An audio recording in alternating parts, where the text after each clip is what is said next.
Selamat pagi, saudara-saudaraku yang dikasihi dan diberkati oleh Tuhan. Kasih Tuhan kepada kita tidak pernah habis. Kasih Tuhan kepada kita tidak pernah berkesudahan.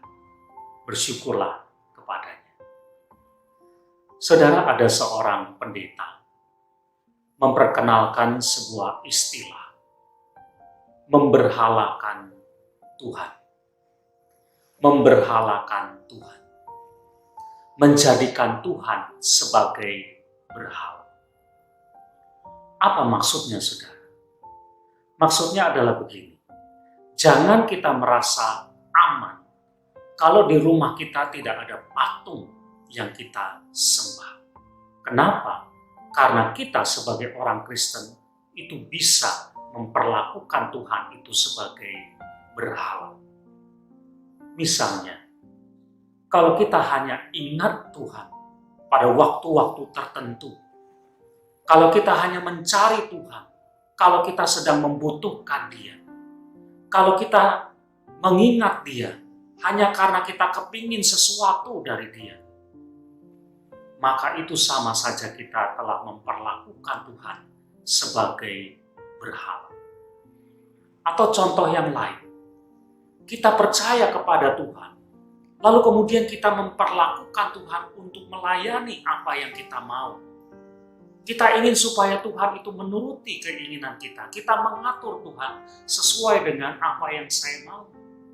Saya percaya kepada Tuhan itu supaya saya mendapatkan keuntungan demi kepentingan saya sendiri, bukan untuk kemuliaan Tuhan.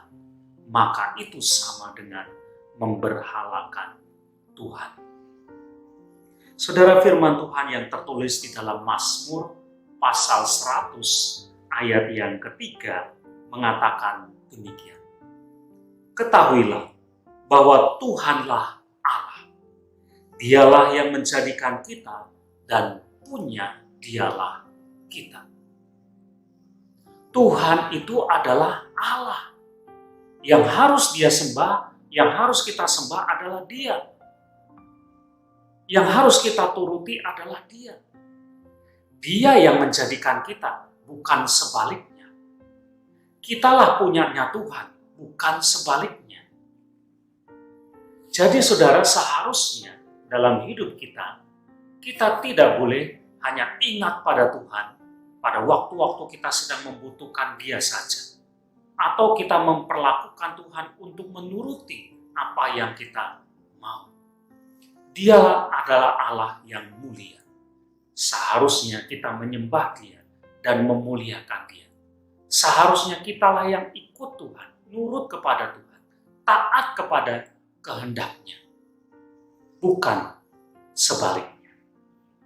Jadi saudara, jangan memperlakukan Tuhan itu sebagai berhala. Ingatlah selalu kepada Tuhan dan muliakanlah Tuhan. Taatilah kehendak-Nya, bukan Tuhan yang taat kepada kehendak kita. Ketika kita menempatkan Tuhan sungguh-sungguh sebagai Allah, maka itulah kehidupan yang berkenan di hadapan Tuhan. Amin.